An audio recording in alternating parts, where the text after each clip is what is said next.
एक ऐसा प्लेन जो साल 1955 में उड़ान भरता है और उसकी लैंडिंग पूरे 37 साल बाद 1992 में होती है। हमारी कहानी शुरू होती है 2 जुलाई सन 1955 से। डॉगलस DC-4 नाम का एक अमेरिकन चार्टर्ड प्लेन जो अमेरिकन वर्ल्डवेज का हिस्सा था और जिसे फ्लाइट 91 कहते थे, जो कि न्यूयॉर्क के एयरपोर्ट से मियामी की ओर जा रहा था। रास्ता करीब 4 घंटे का था और इस प्लेन में 60 पैसेंजर और 6 क्रू मेंबर्स मौजूद थे।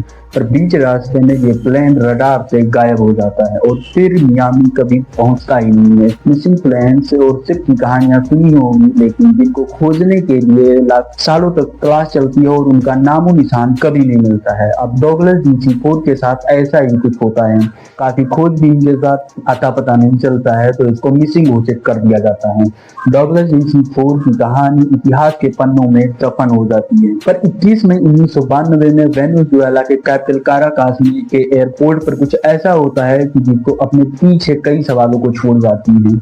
एयरपोर्ट के क्रू को आसमान में एक प्लेन नजर आता है, लेकिन सरप्राइजिंग बात होती है कि वो प्लेन एयर ट्रैफिक के रडार में नजर ही नहीं आ रहा। इतने में वो प्लेन एयरपोर्ट के कंट्रोल रूम से कांटेक्ट करता है और यहाँ पर ऑफिसर का नाम जॉन दे ला कोर्टे था, जिसका एक पूरी घटना के गवाह बनते हैं। जब जॉन ने एयरपोर्ट के पायलट से नाम पूछते हैं तो उनका नाम DC-4 में सवार हूँ और हम मियामी एयरपोर्ट पर लैंडिंग करना चाहते हैं। अब पायलट बहुत ही घबराया लग रहा था और ये घबराहट डबल हो जाती है जब जॉन उसे बताता है कि ये मियामी नहीं बल्कि वेनेजुएला का काराकास एयरपोर्ट है। मतलब DC-4 अपने डेस्टिनेशन से 2200 किलोमीटर की दूरी पर था। अभी तो पायलट को ये पता भी नहीं था कि वो 37 साल फ्यूचर में आ चुका है। जब पायलट ये सुनता है कि ये मियामी की जगह काराकास एयरपोर्ट पर है और वो डर जाता है और काराकास एयरपोर्ट पर लैंडिंग करने की परमिशन मांगता है। जैसे ही उसे परमिशन मिलता है DC-4 एयरलाइन लैंड करता है। पायलट बाहर का नजारा देखकर हैरान हो जाता है। दूसरे प्लेन्स काफी नए और मॉडर्न लग रहे थे, साथ ही साथ बिल्डिंग्स और मौजूद लोग वहां पर काफी अजीब लग रहे थे। यही हाल बाहर के लोगों का भी था। सभी उस प्लेन को देखकर काफी लोग हैरान थे कि जैसे कि वर्ल्ड वार 2 का ये जंगी जहाज है लैंड कर दिया गया हो। DC-4 का नाम वहां तक के लोगों को कभी सुना ही नहीं था और भाई ऐसा ही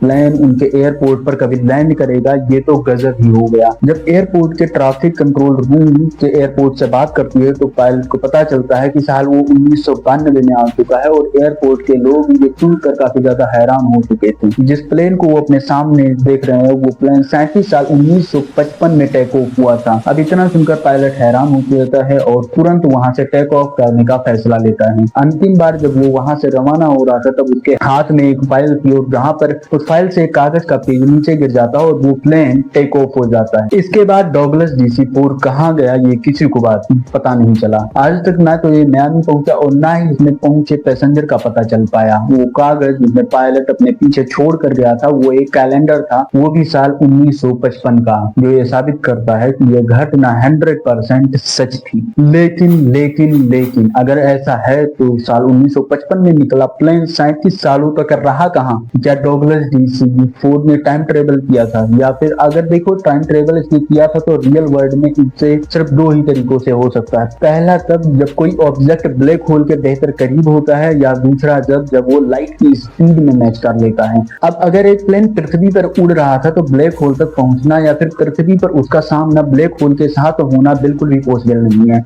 दूसरी तरफ डॉगलस DC-4 जो 4 इंजन प्लेन था और वो साल 1942 का मैन्युफैक्चर था और इतनी स्पीड उसकी पॉसिबल नहीं थी कि वो लाइट की स्पीड को मैच कर पाए। मतलब कि इस प्लेन का टाइम ट्रेवल करना इम्पॉसिबल था। तो फिर 1955 में टेक ऑफ करने वाला ये प्लेन 1992 में पहुंचा कैसे? वेल ठीक वैसे ही जैसे साल 1998 में पैदा हुए रशीद खान ने साल 1992 में इमरान खान को वर्ल्ड ट्रॉफी उठा के दिखा दिया और हसन अली ने भारत के मैच में 10 विकेट उड़ाए और हमारे ओपोजिशन पार्टी प्राइम मिनिस्टर बन चुके। समझ रहे हो ना? कहने का मतलब ये है कि ये एक बहुत बड़ा फॉक्स था, यानी कि एक फेक न्यूज थी। हाँ ये बात सच है कि 1947 से 1961 के बीच Douglas DC Pan American World Airways में भी शामिल थे, पर फ्लाइट 9149 का प्लेन कोई भी एग्जिस्ट नहीं करता। 2 जुलाई 1955 को ना ही कोई ऐसी फ्लाइट न्यूयॉर्क से मियामी की तरफ गई थी और ना ही 1955 के हवाई अड्डों के हादसों पर नजर डाले तो फ्लाइट 915 नाम का कोई भी एक्सीडेंट देखने को नहीं मिलता। इनफैक्ट एविएशन की हिस्ट्री में इस नाम का एक्सीडेंट कभी हुआ ही नहीं। 4 अप्रैल 1955 को न्यूयॉर्क के DC-6 नाम का टेक ऑफ करने वाला United airline Douglas DC-6 crash जरूर हुआ था, लेकिन उस एक्सीडेंट को फ्लाइट 9 के फेक एक्सीडेंट का कोई कनेक्शन नहीं था। लेकिन सवाल उठता है कि ये फेक न्यूज फैलाई किसने और वो रीजन क्या थी कि जिसको फ्लाइट 91 की एक फिक्शनल स्टोरी इतनी ज्यादा वायरल हो गई। देखो, बात करें इंटरनेट और सोशल मीडिया पर तो इस स्टोरी को वायरल करने का पूरा श्रेय ब्राइट साइड को जाता है, जो यूट्यूब पर सबसे बड़े चैनल में आते हैं। साल 2019 में करीब 914 के बारे में पब्लिश की थी, और जो कि आज की तारीख में 19 से 20 मिलियन व्यूज है। हालांकि हम ये बिल्कुल नहीं कह सकते हैं कि ब्राइट साइड जानबूझ कर ये स्टोरी फैलाई है। वीडियो को स्टोरी को रियल की तरह प्रेजेंट किया गया है, लेकिन एक जगह पर नरेटर साफ कहते हैं कि ये एक फैसिनेशन की तरह लगती है। Smells kind of fishy, right? Internet की कुछ सोर्सेज में ये भी बताया गया है कि प्लेन 37 नहीं बल्कि 23 सालों बाद लैंड किया था। कारगास एयरपोर्ट पर 1992 नहीं 1995 में पहुंचा था। लेकिन इस फेक न्यूज का रियल ओरिजिन कहां से हुआ? तो इसका ओरिजिन हुआ 19 मई 1985 में वीकली वर्ल्ड न्यूज इस आर्टिकल के जरिए। ये अमेरिका का एक न्यूज़पेपर एजेंसी है और साल 1977 से लेकर 2 सालों से एक्टिव थी और मोस्टली फिक्शनल स्टोरीज को पब्लिश किया करती थी। अब इसी दिन की न्यूज़पेपर को पब्लिश दूसरे आर्टिकल को देखें तो उसका टाइटल था starship kidnap blog site scientist. अब यहाँ पर इलोन मस्क के स्टारशिप की बात नहीं चल रही, वो तो अभी बनकर तैयार ही नहीं हुई है।